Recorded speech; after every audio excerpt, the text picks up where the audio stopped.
Hi students, അപ്പോൾ നമ്മൾ ഇന്ന് നോക്കാൻ പോകുന്നത് +1 2024 മോഡൽ എക്സാമിന് ചോദിച്ചിട്ടുള്ള ഒരു ക്വസ്റ്റ്യൻ ആണ്. അപ്പോൾ നോക്കിക്കേ, ക്വസ്റ്റ്യൻ എന്താണ്? 2 forces 10 Newton and 8 Newton are acting at a point. The angle between them is 60 degree. Find the magnitude of resultant force. അപ്പോൾ ഒരു പോയിന്റിലേക്ക് 2 ഫോഴ്സസ് ആക്ട് ചെയ്യുന്നുണ്ട്. ഏതൊക്കെയാണ്? 10 ന്യൂട്ടണും 8 ന്യൂട്ടണും ആക്ട് ചെയ്യുന്നുണ്ട്. ആ ഫോഴ്സസിൻ്റെ ഇടയ്ക്കുള്ള ആംഗിൾ എന്ന് പറയുന്നത് എത്രയാണ്?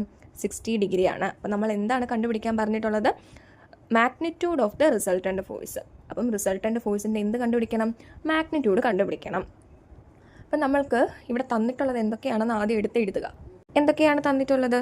ഫോഴ്സ്, 2 ഫോഴ്സസ് ഉണ്ടല്ലേ. അപ്പോൾ നമുക്ക് F1 എന്ന് പറയുന്നത് 10 ന്യൂട്ടൺ എന്ന് കൊടുക്കാം. അതുപോലെ തന്നെ F2 എന്ന് പറയുന്നത് എത്ര കൊടുക്കാം? 8 ന്യൂട്ടൺ എന്ന് കൊടുക്കാം.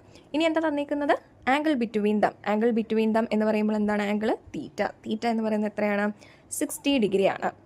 ഇനി നമുക്ക് മാഗ്നിറ്റ്യൂഡ് കണ്ടുപിടിക്കാനുള്ള ഇക്വേഷൻ നമുക്കറിയാം. എന്താണ്? F is equal to √F1 square plus F2 square plus 2F1 F2 cos theta.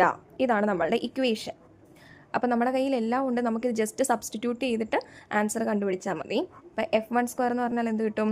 10 square plus 8 square plus 2 into 10 into 8 into cos 60. Cos 60 degree എന്ന് പറഞ്ഞാൽ എത്രയാണ്? 1/2 ആണ് അല്ലേ. അപ്പോൾ ഇവിടെ 1/2 സബ്സ്റ്റിറ്റ്യൂട്ട് ചെയ്യുക. 2 ക്യാൻസൽ ആയി പോകും. ബാക്കി എന്ത് വരും?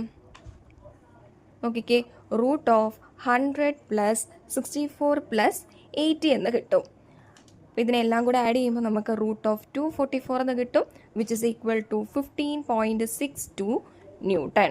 വളരെ സിമ്പിൾ ആയിട്ടുള്ളൊരു ക്വസ്റ്റ്യൻ ആണ്. വർക്കൗട്ട് ചെയ്ത് നോക്കാം.